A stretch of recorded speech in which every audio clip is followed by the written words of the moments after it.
अहिले शैक्षिक क्षेत्र कोभिड-19 का कारणले अत्यन्तै नराम्रोसँग प्रभावित बनेको वर्तमान सन्दर्भमा सङ्घीय सरकारले स्थानीय तहलाई पठन पाठन सुरु गर्नु सञ्चालन गर्नको निम्ति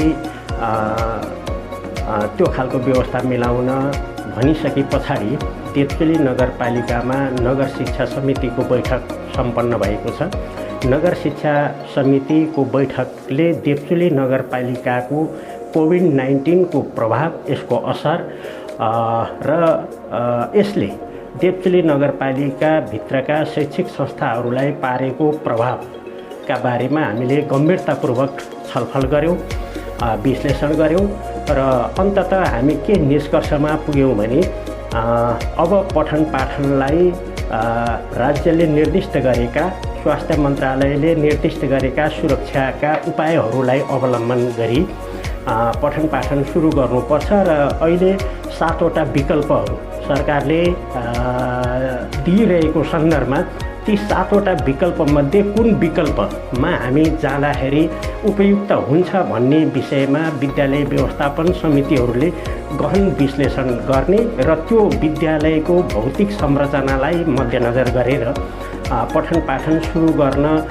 दिने खालको निर्णय हामीले हिजो गरेका छौँ। अब देवचुली नगरपालिका भित्र रहेका संस्थागत विद्यालयहरू, सामुदायिक विद्यालयहरू र त्यसका व्यवस्थापन समितिहरूले बैठक गर्छन्, उनीहरूले छलफल गर्छन् र अभिभावकहरूलाई समेत उनीहरूले भेला गर्छन् र भेला गरिसकेपछि त्यसबाट जे निष्कर्ष निस्कन्छ त्यो निष्कर्षका आधारमा हामीले पठन पाठनलाई सुरु गर्ने दिशातिर हामी अग्रसर हुनेछौँ र अहिले वास्तवमा लगभग चैत्र 11 देखि यो देशमा लकडाउन सुरु भइसके पछाडि लगभग एउटा सेसनको पनि आधाभन्दा धेरै समय शैक्षिक क्षेत्र प्रभावित बन्यो र यसले विभिन्न खालका समस्याहरू सिर्जना गरेका छन् र ती समस्याहरूलाई पनि सम्बोधन गर्नुपर्ने अवस्थामा स्थानीय सरकार र विद्यालय व्यवस्थापन समितिहरू रहिरहेको सन्दर्भमा हामी यो विषयमा गम्भीर हुनै पर्थ्यो। हालाकि देवचुली नगरपालिकाभित्र कोभिडको असर, कोभिडको प्रभाव र यसको सङ्क्रमण अलिक ज्यादा नै देखा परिरहेको सन्दर्भ पनि हिजोको अवस्थामा थियो र अहिले पनि त्यसको असर हामी कहाँ छँदैछ र अब हामीले जीवनलाई कसरी अगाडि बढाउने भन्ने सन्दर्भमा पनि सोच्नुपर्ने, त्यसको बारेमा पनि छलफल गर्नुपर्ने अवस्थामा हामी उभिसके पछाडि हामी अब कोरोना सँगसँगै बाँच्न सिक्ने र सिकाउने दिशातिर हामी अग्रसर हुँदैछौँ र हुनुपर्ने खालको अहिले समयको माग पनि त्यस्तो देखा परिरहेको अवस्था पनि हो र अब हामीले कोभिड-19 लाई हामीले यसले हाम्रो देवचुली नगरपालिका भित्र मात्रै होइन, सिङ्गो नेपालभरि र विश्वभरि नै जुन खालको समस्या यसका कारणले सिर्जित हो र यसले विभिन्न क्षेत्रलाई नराम्रोसँग प्रभावित पार्ने काम गर्यो र पनि विभिन्न देशका अनुभवहरू पनि हामीले हेरिरहेका छौँ। जुन जुन ठाउँमा प्रभावित एरियाहरू छन्, जुन जुन ठाउँमा यसको सङ्क्रमणको रेसियो अलिक बेसी छ, ती ठाउँहरूमा त्यही खालको उपायहरू अवलम्बन गर्दै अगाडि बढिरहेका अवस्थाहरू पनि हामी देखिरहेका छौँ र देवचुली नगरपालिकाभित्रै पनि हामीले समय समयमा लकडाउन पनि गऱ्यौँ, बन्दको अवस्था पनि सिर्जना गऱ्यौँ, त्यसलाई खुला पनि गऱ्यौँ र विभिन्न ढङ्गले हामीले यसलाई अगाडि बढाउने काममा हामी लागि नै रहेका थियौँ र स्थानीय तह, स्थानीय सरकार, नगरपालिका पनि यो मामलामा गम्भीरतापूर्वक लाग्यो नि र अहिले हामी विद्यालयको शैक्षिक क्षेत्रलाई अब कसरी अगाडि बढाउने भन्ने सन्दर्भमा विभिन्न खालका विकल्पहरूका बारेमा छलफल भइरहेका छन् र अब विद्यालय व्यवस्थापन समितिका बैठकहरू हुनेछन्। ती विद्यालय व्यवस्थापन समितिका बैठकहरूले त्यो विद्यालयको भौतिक अवस्थाको बारेमा उसले विश्लेषण गर्नेछ र त्यो विद्यालयमा विद्यार्थी सङ्ख्या कति छन्, शिक्षक स्टाफको उपलब्धता के कति छ, त्यसको बारेमा पनि उनीहरूले विश्लेषण गरेर कुन तरिका एउटै तरिका सबै विद्यालयहरूमा सम्भव नहुन सक्छ। कुनै कुनै विद्यालयहरूमा 1-2 सय मात्रै विद्यार्थीहरू छन्। ती 1-2 सय विद्यार्थीहरूलाई एकै दिन सबै कक्षाहरू सञ्चालन गर्न सक्ने उनीहरूको भौतिक उपलब्धता त्यहाँ भयो भने त्यो विकल्पमा पनि जान सक्ने भन्ने निकास हामीले दिएका छौँ। तर एउटा विषय हामीले उठान गरेको के हो भने एउटा कक्षा कोठामा 20 जनाभन्दा धेरै विद्यार्थीहरू राख्न पाइने छैन र एउटा बेन्चमा 2 जनाभन्दा धेरै विद्यार्थीहरू राख्न पाइने छैन। त्यसको भौतिक दूरीलाई अनिवार्य रूपले हामीले कायमै गर्नुपर्नेछ र नगर प्रमुख को संयोजकत्वमा एउटा अनुगमन समिति समेत हिजोको नगर शिक्षा समितिको बैठकले बनाएको छ। त्यसमा स्वास्थ्यको हाकिम पनि हुनुहुन्छ, नगर शिक्षा समितिकै पदाधिकारी साथीहरू त्यसमा हुनुहुन्छ। त्यसले नियमित रूपमा विद्यालयमा पठन पाठन सुरु भइसके पछाडि उसले अनुगमन गर्नेछ। हिजो हामीले वैकल्पिक विधिबाट पठन पाठनलाई अगाडि बढाउने काम पनि गऱ्यौँ, त्यसको पनि समीक्षा गर्नेछ र अब हामीले भौतिक रूपमा आम्ने सामने भएरै पठन पाठन अगाडि बढाउँदाखेरि राज्यले निर्दिष्ट गरेका स्वास्थ्यका मापदण्डहरू, सुरक्षाका मापदण्डहरूलाई मध्यनजर हरेक विद्यालयहरूले गरेका छन् कि छैनन् र त्यो विद्यालयले के कसरी पठन पाठनको व्यवस्थालाई अगाडि बढाएको छ त्यसको समेत अनुगमन नियमित रूपमा हुने नै छ। यी विषयहरूमा हामी सिरियसली अगाडि बढेका छौँ। अहिले हामी सिकाइकै चरणमा छौँ। अब केही समयसम्म हामी यसरी जाँदैछौँ। यसको असर के हुन्छ, यसको प्रभाव के हुन्छ, यसले कस्तो खालको परिणाम दिन्छ, त्यो परिणाम ठिक परिणाम आयो भने यो व्यवस्थाका आधारमा हामी अगाडि बढ्नेछौँ। बेठिक खालका परिणामहरू आयो भने यो व्यवस्थाबाट हामी ब्याक पनि हट्न पर्ने अवस्था पनि आउन सक्छ। त्यो भोलिले बताउनेछ। अहिलेको सन्दर्भमा हिजोको नगर शिक्षा समितिको बैठकले पठन पाठनलाई सुरु गर्ने कुरालाई अगाडि बढाएको छ र सङ्घीय सरकार शिक्षा मन्त्रालयले पनि स्थानीय तहलाई यो जिम्मा दिइसके पछाडि हामी अलि बेसी गम्भीर भएर यो विषयमा हामीले छलफल गर्नै पर्थ्यो, गरेका छौँ र नयाँ खालको निर्णयमा हामी पुगेका छौँ। र सर्वप्रथम त यो स्वास्थ्य भन्ने कुरा धेरै मेजर कुरा हो। मान्छेको जीवन रह्यो भने सबै कुरा जीवनसँग सम्बन्धित हुन् र जीवन पछाडि स्वास्थ्य र स्वास्थ्य पछाडिको शिक्षा भएको हुनाले सबैभन्दा पहिले मानवीय सुरक्षाको हिसाबले पनि हामीले अहिले जीवनलाई कसरी सन्तुलित गर्न सकिन्छ भन्ने कुरामा मुख्य हाम्रो ध्यान केन्द्रित हुनुपर्छ भन्ने मेरो बुझाइ छ। र अहिले यो कोभिड-19 को सन्दर्भमा लिएर अलिकति राज्य अलिकति गैर जिम्मेवार बनेको हो कि भन्ने मैले महसुस गरेको छु। किनभने अहिले शैक्षिक संस्थाहरू खोल्ने सन्दर्भलाई लिएर गाउँपालिका अथवा नगरपालिकालाई राज्यले जिम्मेवारी दिएको छ। यो नितान्त पनि यो यसरी गर्न हुन्थेन। यो एउटा राज्यले दायित्व लिने विषय हो र अहिले विद्यालयहरू जुन ढङ्गले हाम्रो शैक्षिक सत्रको करिब आधा समय हामीले फालिसक्यौँ। अब भनेको आधा समयमा विद्यार्थीलाई जसरी हुन्छ कक्षा चढाउने प्रक्रियाको थालनी भइरहेको छ। यो आफैमा पनि त्यति उपयुक्त जस्तो मलाई लाग्दैन र हामी पनि तपाईँको बाल्यकालमा 5-6 कक्षादेखिबाट स्कुल गएका हौँ र पनि हामीले एउटा शैक्षिक लेभललाई आफ्नो मापदण्डमा पुर्यायौँ।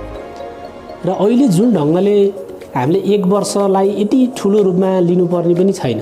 अहिले शैक्षिक सत्र करिब यो शैक्षिक सत्रको आधा समय गएको हुनाले पनि अब यो कक्षा चढाउने परिपाटीबाट भन्दा पनि विद्यार्थीलाई अलिकति आउट नलेजका कुराहरू दिएर र यो कोभिडको सन्दर्भमा औषधिहरूका पनि कुरा आएका छन्, त्यसलाई पनि मध्यनजर गरेर यो वर्षलाई हामीले कसरी विद्यालयलाई चाहिँ शिक्षा पनि दिने विद्यार्थीलाई र अलिकति एङ्गेजमेन्ट गराएर फरक ढङ्गको हिसाबले लानुपर्ने हिसाबले राज्यले सोच्नु पर्थ्यो।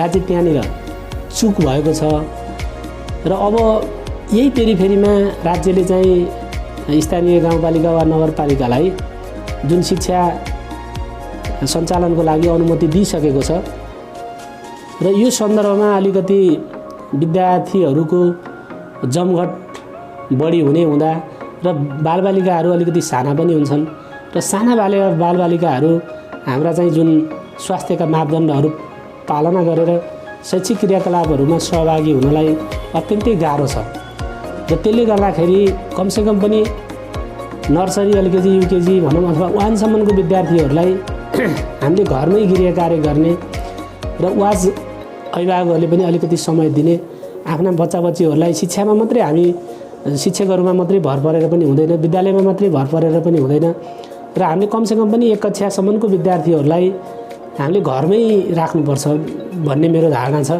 र 1 कक्षाभन्दा माथिका विद्यार्थीहरूलाई हामीले चाहिँ शैक्षिक क्रियाकलापमा स्वास्थ्यका मापदण्डहरू पालना गरेर हामीले शैक्षिक क्रियाकलापहरूमा सहभागी गराउन सकिन्छ र यसरी हामीले विद्यालय सञ्चालन गर्दै गर्दा स्वास्थ्यले दिएका जति पनि मापदण्डहरू छन् तिनलाई हामीले पालना गर्नुपर्छ र अहिलेको यो समय कोभिडले अहिले राज्यलाई एउटा समय दिएको थियो कि स्वास्थ्य र शिक्षामा आमूल परिवर्तन हुनुपर्ने यो समय थियो। यहाँनिर राज्य भनौँ अथवा नगरपालिका भनौँ, गाउँपालिका उहाँहरू चुक्नु भएको छ। अहिले स्वास्थ्यमा राम्रो बजेट हालेर स्वास्थ्य संस्थाहरूलाई व्यवस्थित गरेर स्थानीय स्तरमा शैक्षिक साथसाथै स्वास्थ्यका क्रियाकलापहरू बढाउने, शिक्षकहरूलाई पनि यो कोभिडको सन्दर्भमा जति पनि अहिले एङ्गेजमेन्ट हुनुभयो उहाँहरूलाई स्वास्थ्य सम्बन्धी केही ट्रेनिङहरू दिएर पब्लिक रूपमा चाहिँ समुदायमा एउटा मोबिलाइजेसन गरेर राम्रो तरिकाले चाहिँ हामीले शिक्षा र स्वास्थ्यलाई व्यवस्थित गर्न सक्थ्यौँ। त्यो कुरामा चाहिँ राज्य चुकेको मैले महसुस गरेको छु र यसरी अब सधैँ विद्यार्थीहरू घरमा बस्दाखेरि पनि अभिभावकहरूलाई पनि केही गाह्रो त छ। विद्यार्थीहरूको शैक्षिक क्रियाकलापहरू अघि बढिरहेका छैनन् र भोलि तल्लो कक्षामा त अर्को वर्ष पनि विद्यार्थीले कभर गर्न सक्छ, तर अहिले 9-10 कक्षाहरू 11-12 यो सन्दर्भमा अलिकति शैक्षिक गतिविधि बिनाको कक्षा चढाइ भयो भने जीवनभरि चाहिँ त्यो विद्यार्थीलाई पछुतो हुन्छ, उसले पाउनुपर्ने ज्ञानहरू हासिल गरेको हुँदैन। त्यसले गर्दा अत्यन्तै राज्य भनौँ अथवा स्थानीय निकायहरू, शैक्षिक संस्थामा नेतृत्वमा रहनुहुने सम्पूर्ण पदाधिकारीहरूले भोलि त्यो विद्यार्थीको भविष्यमा कहीँनिर पनि आँच नआउने गरी व्यवस्थित ढङ्गले शैक्षिक क्रियाकलापमा सहभागी गराउनको लागि र अभिभावकहरूले पनि नगरपालिकाले दिएका, नेपाल सरकारले दिएका मान्यताहरूलाई पालना गरेर आफ्ना विद्यार्थीहरूलाई व्यवस्थित गर्ने, बाहिर घुमफिर नगर्ने, बाहिरको खानाहरू त्यति नखाने र अलिकति व्यवस्थित गरेर उहाँहरू पनि शैक्षिक क्रियाकलापमा भाग लिइदिनुको लागि मैले विनम्र अनुरोध गर्दछु। यो अहिलेको सन्दर्भमा विश्व नै कोभिड-19 को सङ्क्रमणले प्रभावित भएको छ र नेपाल पनि त्यो प्रभावबाट मुक्त हुन सकेन। धेरै मानिसहरू स्वास्थ्यका कारणले अस्पतालमा हुनुहुन्छ, कतिपय चिन्तित हुनुहुन्छ। विद्यालय, महाविद्यालय, विश्वविद्यालय, निजी, सामुदायिक, निजी शैक्षिक संस्थाहरू प्राय बन्द अवस्थामा रहेका छन्। सरकारले वैकल्पिक रूपमा शैक्षिक निकायहरूलाई सुसञ्चालन गर्नका लागि प्रविधिको माध्यमबाट सञ्चालन गर्न, होम भिजिटको माध्यमबाट सञ्चालन गर्न अनुमति प्रदान गरे अनुरूप कतिपय ठाउँमा सो कार्य प्रारम्भ पनि भएको थियो। यद्यपि प्रविधिले देशको सबै कुना काप्चा छुन नसकेको र त्यो पहुँचमा बालबालिकाहरू र बालबालिकाका अभिभावकहरू रहन नसकेको परिप्रेक्ष्यमा सबैका लागि प्रविधि मैत्री वैकल्पिक शिक्षा सुसञ्चालन हुने वातावरण बन्न सकेन। यद्यपि केही पनि नहुनुभन्दा वैकल्पिक रूपमा प्रविधिको प्रयोग गरेर शिक्षा लिने, गृह कार्य दिने, घर घरमै गएर परीक्षण गर्ने काममा विद्यालय परिवारहरू जुटेको पनि थियो। जहाँ जहाँ सङ्क्रमण बढ्छ त्यो ठाउँमा त्यसलाई स्थगन गर्ने र जहाँ सङ्क्रमण अलिक कम भएको छ, जोखिम कम भएको छ, त्यस्तो ठाउँमा फेरि सुचारू गर्ने काम पनि जारी भइरहेको छ। यसै बेला नेपाल सरकारले स्थानीय तहसँग समन्वय गरेर शैक्षिक संस्थाहरू सुसञ्चालन गर्न सक्ने एउटा मापदण्ड बनाएर प्रेषित गरेको छ। त्यो मापदण्ड अनुरूप शैक्षिक संस्थाहरूले आफ्ना कक्षाहरू सकेसम्म नियमित रूपमा सञ्चालन गर्न चाहिरहेको हामीले बुझेका छौँ।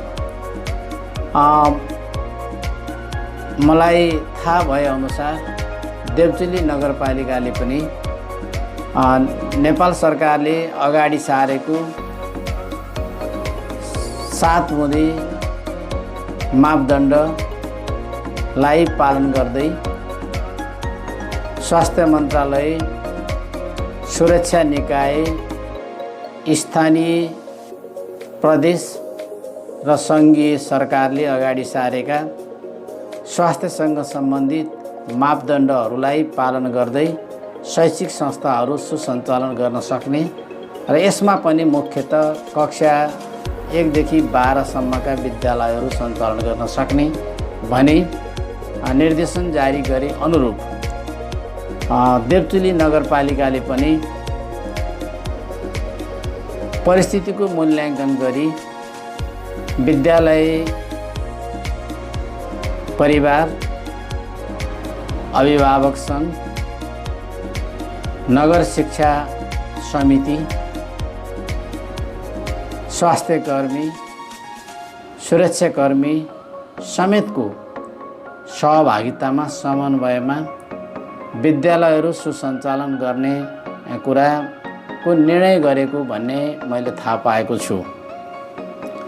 अहिलेको परिप्रेक्ष्य के छ भने सरासर हेर्दा बालबालिकाहरू घरमा बसिरहँदा पनि उनीहरूको मनस्थितिमा पढाइभन्दा अन्य कुराहरूले घर हालेको,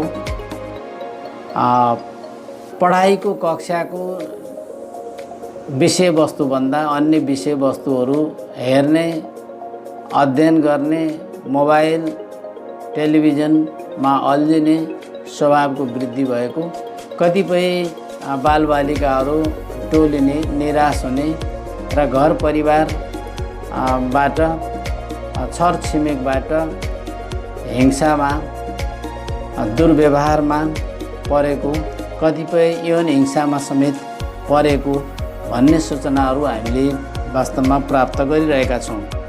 यस्तो परिप्रेक्ष्यमा कम्तीमा पनि उहाँहरूलाई शैक्षिक क्षेत्रमा अध्ययन अध्यापनको क्षेत्रमा जोड्न सकियो भने शैक्षिक सत्र पनि नबिग्रने, निरन्तर पठन पाठनको गतिलाई पनि छुन सक्ने, टच गरेर जान सक्ने परिस्थितिमा यो सञ्चालन गर्ने कुरामा उपयुक्तता देखिँदै आएको छ। यद्यपि यसलाई व्यवस्थित गर्ने कुरा सहज छैन। कतिपय विद्यालयहरू क्वारेन्टाइनको रूपमा, आइसोलेसनको रूपमा रहेका थिए। त्यहाँ बिरामीहरू पनि थिए। त्यसलाई हटाई निष्क्रमित गरी सुसञ्चालन गर्ने वातावरण सिर्जना भएको छैन। पहिलो कुरा त्यहाँ ध्यान दिन जरुरी छ। विद्यालयमा विद्यार्थीहरू पठाउन अभिभावकहरू तयार हुनुहुन्छ कि हुनुहुँदैन? शिक्षक साथीहरू, कर्मचारी साथीहरू विद्यालयमा गएर नियमित पठन पाठन गर्न तयार हुनुहुन्छ कि हुनुहुँदैन? भौतिक सुविधा पर्याप्त मात्रामा छ कि छैन?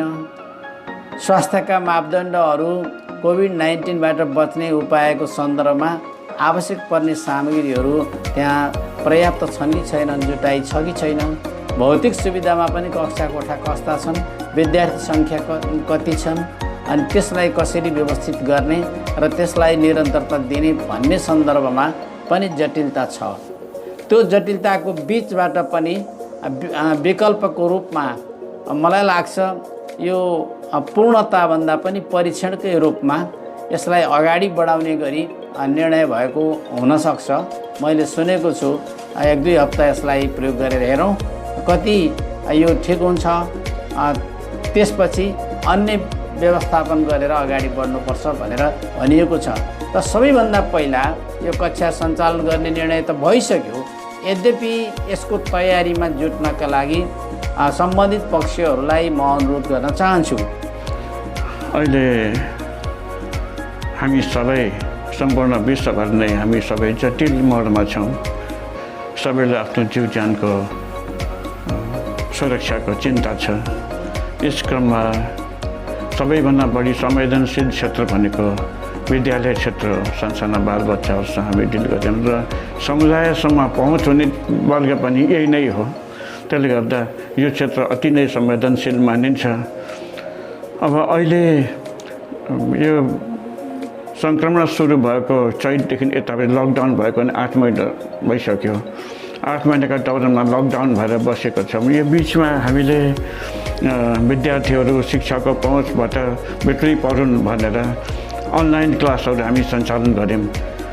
लगभग वैशाख जेठबाटै हामीले अनलाइन सुरु गऱ्यौँ। अलि अगाडि वैशाखबाट पनि हामी ह्याप्पी एफएमको सहकार्यमा हामीले युट्युब क्लासहरू पनि सञ्चालन गऱ्यौँ।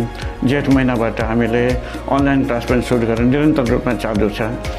त्यही पनि अहिले यो नगरपालिकाले, जिल्ला प्रशासनले र अन्य छिमेका नगरपालिकाहरूमा पनि विद्यालयहरू पुनः सञ्चालन गर्ने निर्णय पनि भएको, निर्देशन भएको अवस्थामा हामीले एउटा बहुतै सुरक्षाको मापदण्ड अपनाएर बहुतै सतर्कतापूर्वक विद्यालय सञ्चालन गर्नुपर्ने अवस्था छ।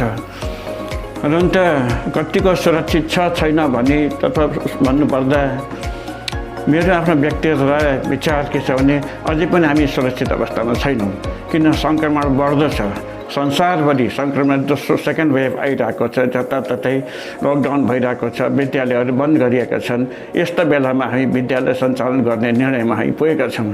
यो निर्णय आफैमा कतिको जायज वा नजायज भन्ने कुरा भोलिका दिनहरूले देखाउँछ। तर हामी सबै एकदमै एउटा त्रासको वातावरणमा हामी विद्यालय चलाउनु पर्ने अवस्था छ। हामी मात्र होइन, विद्यार्थी अभिभावकजीहरू पनि प्रसिद्ध उहाँले सुनिश्चित हुनुहुन्न, निश्चिन्त हुनुहुन्न। त्यसको बावजुद बच्चाहरूको शैक्षिक क्रियाकलापहरू, शैक्षिक क्षतिहरू भइरहेको हुनाले केही न केही त गर्नु पर्यो भनेर यो निर्णय भएको छ। र इस्लामवादी विश्वव्यापी पनि करिब करिब कौवाको बथानमा बगुल जस्तो भएर हामीले बाँच्नुपर्ने अवस्थाबाट पनि हामीलाई नहोस् भन्ने हामी समग्रमा सबैसँग सर्व भएर हामी काम गर्नुपर्ने अवस्था आएको छ। अब यो जबसम्म सुरक्षित भ्याक्सिन आउँदैन तबसम्म हामी सुरक्षा को खतरा हामीमा यद्यपि विद्यमान नै छ। र अब हामी विद्यार्थी बोलाइसक्यौँ, विद्यार्थी बोलाइसकेपछि पठन पाठन सुचारू गर्नुपर्ने हुन्छ। बच्चाहरूलाई सबभन्दा पहिला त मनोबल नै हो। पढ्न आउने बच्चाहरूलाई उनीहरूको मनोबल उच्च राख्नुपर्ने पहिलो कर्तव्य हो। बच्चाहरूलाई कोभिड भाइरसको विषयमा राम्रोसँग जानकारी गराएर, यसबाट बच्ने उपायहरूको बारेमा जानकारी गराएर, उनीहरूलाई नै सचेत गराएर अनि सुरक्षाका मापदण्ड अपनाएर हामीले पठन पाठन गर्न सक्यौँ भने केही हदसम्म हामी सुरक्षित भइएला पनि। र त्यो क्रममा सम्पूर्ण यसमा सबैको सहयोगको आवश्यक छ। शिक्षक मित्रहरू उत्तिकै जवाबदेही हुनुहुन्छ, अभिभावकजीहरू उत्तिकै जवाबदेही हुनुहुन्छ। र यो परिस्थितिमा हामीले विद्यालय सञ्चालन गर्ने क्रममा छौँ। आजबाट हाम्रो विश्वव्यापी माध्यमिक विद्यालय पनि सिफ्ट बेसिसमा ठुला बच्चाहरूलाई, साना बच्चाहरूलाई बिहान 9 बजेदेखि 9:30 बजेदेखि 12:30 बजेसम्म र ठुला बच्चाहरूलाई 1:30 बजेदेखि 4:30 बजेसम्म 2 सिफ्टमा चलाउने गरेर हामी सुरु गरेका छौँ। र उद्देश्य के हो भने बच्चाहरूको शैक्षिक क्षति पनि नहोस्, शैक्षिक क्षेत्र केयर पनि नजाओस् र बच्चाहरू सुरक्षित हुन्। सबभन्दा ठुलो कुरो बच्चाहरूको जीवजनको सुरक्षा हो। र अभिभावक पनि सचेत हुनुहुन्छ। यस अगाडि हामीले अभिभावकजीहरूसँग अन्तर्क्रिया पनि लिएका थियौँ। असोज महिनामा हामीले अन्तर्क्रिया लिएका थियौँ बोलाएर कक्षागत रूपमा। कतिपय अभिभावकजीहरूले होइन अनलाइन नै ठिक छ, अनलाइन नै गर्नुपर्छ भन्ने उसमा हुनुहुन्थ्यो, राय दिनुभएको थियो। नि कति अभिभावकले सुरक्षा अपनाएर सुरक्षा सतर्कता अप्नाएर विद्यालय सञ्चालन गर्नुपर्छ भन्ने राय पनि दिनुभएको थियो र उहाँहरूको रायको बावजुद पनि हामी स्थानीय तहबाट सरकारबाट निर्देशन नआएसम्म हामी सञ्चालन गर्ने अवस्थामा थिएनौँ। अहिले स्थानीय तहबाट पनि निर्देशन आइसकेको हुनाले हामी सञ्चालन गर्ने तयारमा छौँ। हुनसक्छ भोलि यो सङ्क्रमण फैलिँदै गयो भने फेरि पनि यो लकडाउन गर्नुपर्ने अवस्था आउन सक्छ। त्यस्तो पर्यो भने पनि हामी त्यही अनुसार हामी जानुपर्ने हुन्छ र यो त्यस्तो परिस्थिति परिहाल्यो भने पनि हाम्रो अनलाइन कक्षाहरू हाम्रो चालु नै हुन्छ। हाम्रो यद्यपि अनलाइन सिस्टमहरू बसिसकेको छ, अनलाइन कक्षाहरू हाम्रो सञ्चालन हुँदै जान्छ र कुनै पनि किसिमबाट हामीले आफ्नो बच्चाहरूको शैक्षिक गतिविधिलाई हामीले सञ्चालन गर्दै शैक्षिक क्षति हुन नदिनेतर्फ हामीलाई